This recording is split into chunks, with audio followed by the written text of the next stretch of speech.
Pendant plusieurs années, Jean-Jacques Goldman a enchaîné les concerts en France et à l'étranger. Néanmoins, il lui arrivait parfois de faire patienter les stars qui venaient le saluer avant sa prestation. La raison a d'ailleurs été évoquée par l'un de ses amis dans les colonnes Gala. Depuis plusieurs décennies, Jean-Jacques Goldman figure parmi les personnalités préférées des Français.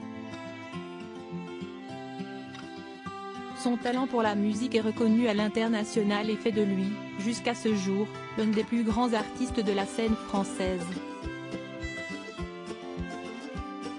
Il faut dire que le père de Michael Goldman a travaillé pendant des années pour arriver à une telle reconnaissance.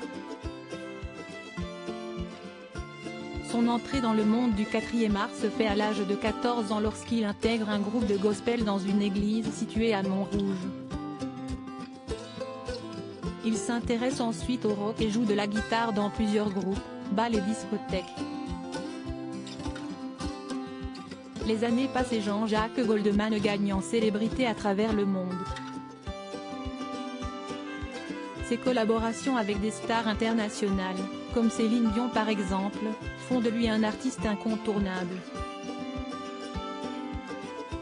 L'occasion pour lui d'enchaîner les concerts à guichets fermés. Pourquoi Jean-Jacques Goldman arrivait en retard à certains de ses concerts? Lors de ses tournées, Jean-Jacques Goldman aimait à partager ses passions avec ses acolytes de tournée. Avec l'un, il parlait tennis, lui qui était classé, et avec un autre, il multipliait les parties de Scrabble. Parfois, on mangeait dans le bus pour finir les parties. Je me souviens d'un concert à Paris où tout le métier était venu. Jean-Jacques a fait attendre tout le monde 3/4 d'heure. Le vigile devant sa loge disait « Il est occupé ».